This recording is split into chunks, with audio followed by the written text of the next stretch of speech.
Na lição deste trimestre estaremos estudando sobre a linguagem bíblica para os dias atuais de combate a narrativas e patrulhamento ideológico. Mas o corpo não é para a prostituição, senão para o Senhor, e o Senhor para o corpo. 1 Coríntios, capítulo 6, versículo 13, a parte B. O corpo é o templo do Espírito Santo e por isso deve ser conservado em santificação até a volta de Cristo. Vamos explorar as origens da humanidade, onde textos ancestrais ecoam através do tempo, revelando o cerne da nossa existência. No livro de Gênesis 2:7, vemos a criação do homem a partir da terra, ganhando vida pelo sopro divino. O ser humano, formado pelas mãos do Criador, recebe sopro de vida que o conecta à fonte de sua existência. Mas nossa natureza vai além do físico. Nas palavras da carta aos Tessalonicenses, capítulo 5, versículo 23, descobrimos as várias dimensões que compõem o ser humano. Espírito, alma e corpo se entrelaçam, moldando nossa jornada na Terra. Nessa interação complexa encontramos nossa busca por significado e transcendência. O apóstolo Paulo, com sua sabedoria, instrui os Coríntios no capítulo 6, versículo 20. Ele nos mostra que a santidade não se limita ao espiritual, mas abrange nosso corpo também. Nosso corpo, o templo que abriga a centelha divina, deve ser tratado com reverência, como altar de adoração. Assim, glorificar a Deus vai além das palavras e orações, refletindo em cada aspecto de nossa existência física. Ao explorar a essência da fé cristã, percebemos que a morada espiritual se torna tangível. A fusão de 1 Coríntios 6,19 e Efésios 1,13 revela a união sagrada. O crente se torna o santuário vivo do Espírito Santo, representando a presença divina na terra. Cada ação e decisão ecoam nesse santuário, onde a graça divina encontra um lugar. Contudo, olhamos adiante com esperança no que o futuro reserva. Em Romanos 8:23 e Filipenses 3:21, vemos uma transformação iminente. O corpo sujeito às limitações terrenas anseia pela transformação inspirada no corpo glorioso de Cristo. Nossa redenção física nos dá esperança em uma mudança que ecoa da cruz até a eternidade. Enquanto trilhamos nosso caminho pelo tecido do tempo, lembramos do juízo que aguarda nossas ações. Eclesiastes 12, versículo 14, nos recorda que cada passo, cada escolha será avaliada por Deus. Nossas ações, como folhas ao vento, ficam registradas no eterno, esperando pelo veredito final. Nesses versículos entrelaçados, a jornada humana se revela da criação à redenção, da matéria ao espírito, do presente ao futuro. Somos convidados a mergulhar na história divina que permeia cada parte de nós. Entre as palavras antigas, encontramos um convite constante para viver plenamente olhando para a eternidade. Desafiando visões materialistas do corpo e exaltando a perspectiva bíblica, nos deparamos com verdades profundas. Na Bíblia, a glorificação futura do corpo tem um propósito claro. Em um mundo que subestima o corpo, a Bíblia nos chama a honrá-lo e viver de acordo com a palavra de Deus. Nesse choque de cultura, somos chamados a entender e honrar esse presente terreno. A imagem do templo, esculpida nas palavras da Bíblia, retrata o corpo como o santuário do Espírito Santo. Essa imagem carrega um propósito divino e pede por atenção cuidadosa. O chamado para uma visão bíblica do corpo, tão majestoso quanto vital, nos chama a uma responsabilidade cristã. Desde o início da criação, Deus moldou o ser humano para refletir sua glória. Conforme 1 Coríntios 6:20, a regeneração espiritual pede uma visão de santidade, de acordo com 1 de Pedro 1:15, alinhada com a vontade de Deus, contrastando com ideias seculares de autonomia. Exploramos como a Bíblia vê a formação humana à luz da vontade divina e a sua relação com a visão moderna do corpo. Na doutrina bíblica, a esperança brilha, apontando para uma redenção completa. O corpo, passageiro e presente, está destinado à transformação. O apóstolo Paulo reforça essa mensagem: que o Deus da paz vos santifique em tudo, e o vosso espírito, alma e corpo sejam conservados íntegros e irrepreensíveis na vinda de nosso Senhor Jesus Cristo. 1 Tessalonicenses, capítulo 5, versículo 23. Nesse chamado à transformação tripla, somos convocados a buscar a integridade espiritual, mental e física. Neste contexto, percebemos a interseção entre os desejos mundanos e a visão divina do corpo humano. Elevado pelas Escrituras ao status de instrumento divino, nosso corpo aguarda a prometida renovação gloriosa. Entre as eras, ecoa um chamado constante: entender, cuidar e viver plenamente a verdade bíblica, honrando o templo que abriga tanto o espiritual quanto o terreno. Conforme exploramos essas conexões vitais, a essência da existência humana se revela. Da criação à redenção, da matéria ao espírito, do presente ao futuro, somos convidados a mergulhar na narrativa divina que permeia cada parte da nossa existência. Entre as palavras antigas, encontramos um convite contínuo para viver com plenitude, com o olhar voltado para a eternidade que nos espera. Número 1. A criação do ser humano. Em um intrincado tecido de conhecimento humano, traçado pelas páginas da Bíblia Sagrada, emerge a verdade sobre a origem, composição e redenção do homem. Desde os primórdios da história humana, brilha a imagem divina. A Bíblia, em Gênesis 1, 26 a 27, declara que o homem é feito à semelhança de Deus. Nossa crença afirma que somos resultado de um ato divino, um sopro especial que nos trouxe a vida a partir da terra. Adão, o primeiro homem, personifica essa origem, conforme Gênesis 2:7. Ao considerarmos nossa constituição, identificamos que somos tricotômicos, compostos por 3 partes. A nossa crença fundamenta essa história, afirmando que somos formados por corpo, alma e espírito. O corpo é a parte física que vemos por fora, enquanto a alma engloba nossos pensamentos e emoções, conforme Mateus 10:28.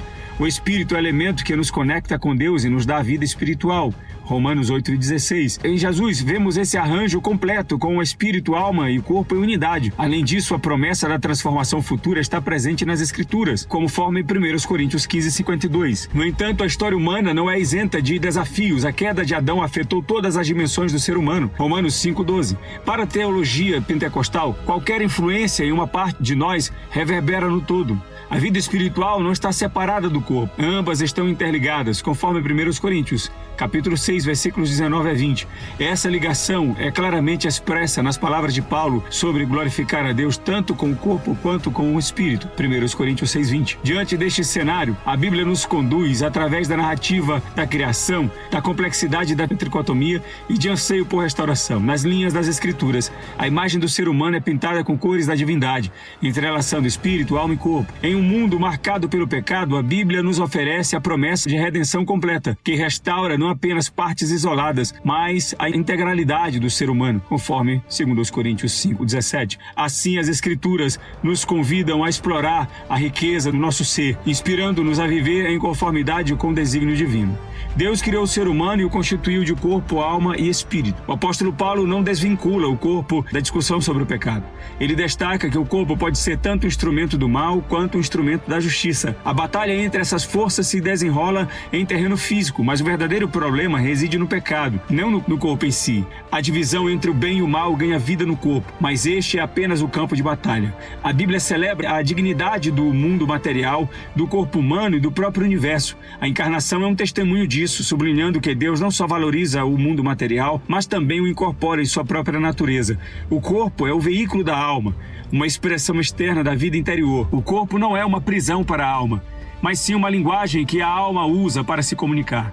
É essencial entender que o corpo não é secundário ao espírito, mas sim um canal por meio do qual o interior se torna visível. A linguagem do corpo é universal, um meio de intercâmbio entre indivíduos e também entre o divino e o humano. Esse diálogo material e espiritual é uma expressão tangível da natureza de Deus. Nancy Pearce, em seu livro Ama Teu Corpo, desafia as normas culturais que fragmentam o ser humano. Ela exorta a uma abordagem unificada, ressaltando que o corpo não é o inimigo, mas sim uma manifestação tangível da imagem de Deus que todos carregamos. A luta não é apenas contra o corpo, mas contra a mentalidade que reduz a humanidade a partes isoladas. A celebração do corpo como parte integrante da alma e como meio de expressão se torna um chamado para uma compreensão mais profunda e completa da existência humana. Assim, essa exploração da positividade do corpo se revela como uma jornada rumo a uma compreensão mais rica e abrangente da nossa própria natureza. A visão do corpo como um veículo para a comunicação interior e uma expressão da imagem de Deus nos convida a uma apreciação mais profunda da nossa existência terrena. Número 2. A visão bíblica do corpo. Em uma jornada através das dimensões do corpo humano, surgem verdades essenciais que ultrapassam as aparências superficiais. A parte externa do ser humano, o corpo, é definida pelo termo grego soma.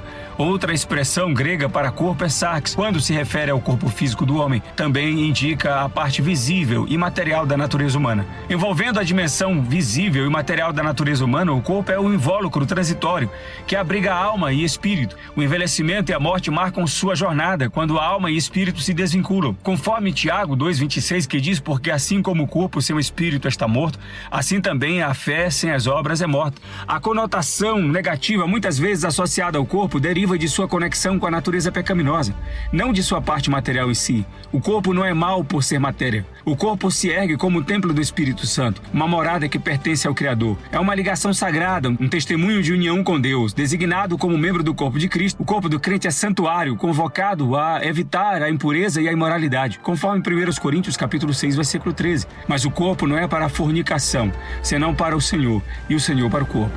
A grandiosidade da salvação é enfatizada aqui, como Cristo pagou um alto preço para nos tornar templos vivos do Espírito, conforme 1 Coríntios 6,19. Ou não sabeis que o vosso corpo é templo do Espírito Santo, que habita em vós, proveniente de Deus, e que não sois de vós mesmos? Na trama da ressurreição, a vitória sobre a morte se desenha. A ressurreição de Cristo rompe as correntes da morte e promete a nossa própria ressurreição, conforme Hebreus 12, 14 e 15. E visto como os filhos participam da carne e do sangue, também ele participou das mesmas coisas, para que pela morte aniquilasse o que tinha o império da morte, isto é, o diabo, e livrasse todos os que, com medo da morte, estavam por toda a vida sujeitos à servidão. Entre a morte e a ressurreição, há um estado intermediário de consciência, enquanto a etapa final da redenção é a glorificação. Nela, nosso corpo mortal será transformado em um reflexo do corpo glorioso de Cristo, conforme Filipenses 3, 20 e 21. Mas a nossa cidade está nos céus, de onde também esperamos o Salvador, o Senhor Jesus Cristo, que transformará o nosso corpo abatido para ser conforme o seu corpo glorioso, segundo o seu eficaz poder de sujeitar também a si todas as coisas. Essa transformação, um triunfo sobre a mortalidade, acontecerá na volta de Jesus. Na ressurreição, a união entre alma e corpo será restaurada em um corpo incorruptível, glorificado e imortal, culminando na derrota final da morte, conforme 1 Coríntios 15, 26. Ora, o último inimigo que há de ser aniquilado é a morte. Nessa narrativa de profundas implicações, o corpo humano é mais do que uma simples casca. É um veículo carregado de significado. Sua importância se desdobra na ligação com o divino, no chamado à santidade e na promessa da redenção. A compreensão do corpo como um templo molda a nossa perspectiva sobre a natureza humana e seu destino.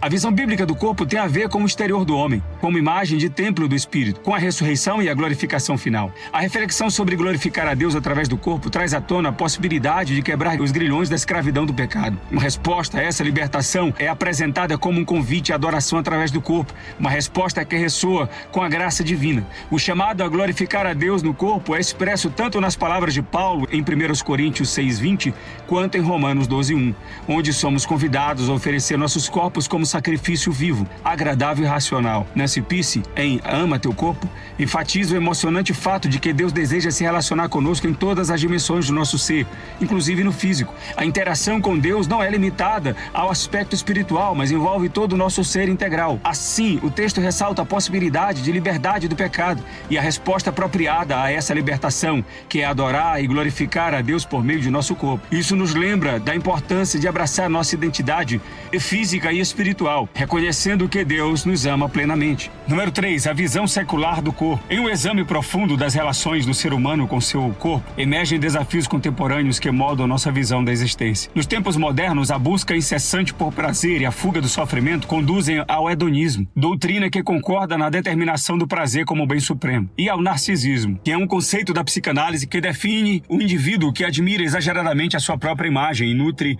uma paixão excessiva por si mesmo. O hedonismo abraça a satisfação instantânea, enquanto o narcisismo cativa a obsessão pelo próprio ser.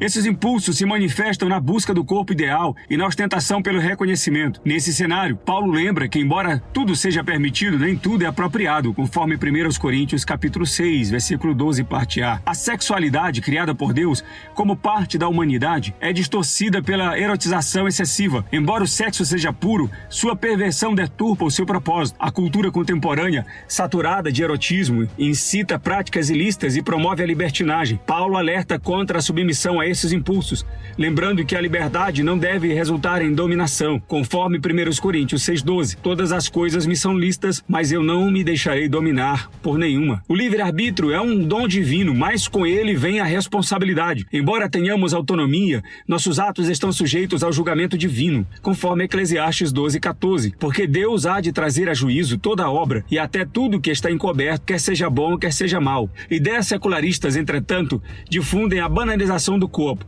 proclamando uma liberdade incondicional, como a que é largamente difundida e defendida nos dias atuais. Meu corpo, minhas regras. O existencialismo ateu defende uma busca sem restrições pelo sentido da vida, desprezando qualquer moral divina. A defesa do controle absoluto sobre o corpo resulta na legalização de práticas controversas à palavra de Deus. Paulo contrapõe essa noção, lembrando que, como crente, não somos donos de nós mesmos. Em 1 Coríntios 6,19 está escrito: ou não sabeis que o vosso corpo é o templo do Espírito Santo, que habita em vós, provenientes de Deus, e que não sois de vós mesmos. Assim, essa análise profunda das relações do corpo humano com o mundo moderno reforça a importância de reconhecer os limites da liberdade e de cultivar uma visão equilibrada do corpo e da moralidade. A sabedoria de Paulo ecoa como um lembrete de que, embora tenhamos escolhas, nossa responsabilidade diante de Deus não pode ser negligenciada. O hedonismo, o narcisismo narcisismo, a erotização e a libertinagem fazem parte de uma visão secular do corpo. A essência do ser humano, criado a partir da terra, à imagem de Deus, é composta por 3 elementos intrínsecos: o espírito, a alma e o corpo, como destacado em 1 Tessalonicenses 5:23. Nesse aspecto, a compreensão é que não podemos transgredir com o corpo sem que isso repercuta sobre o espírito e a alma, uma ideia reforçada em 1 Coríntios capítulo 6, versículos do 15 ao 17. O corpo, considerado a morada do espírito, é um local que deve ser preservado de impurezas, como enfatizado em 1 Coríntios 6, 18 a 19. É um santuário onde o Espírito Santo habita, e essa habitação só pode ser realizada em um ambiente puro. Uma visão de esperança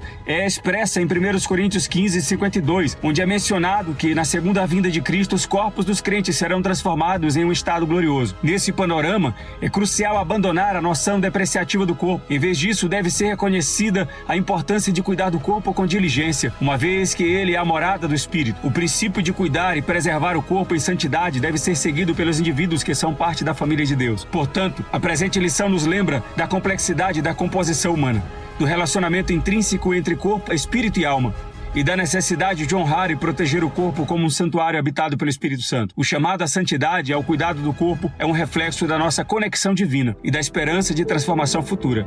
Tenha uma boa aula e Deus o abençoe.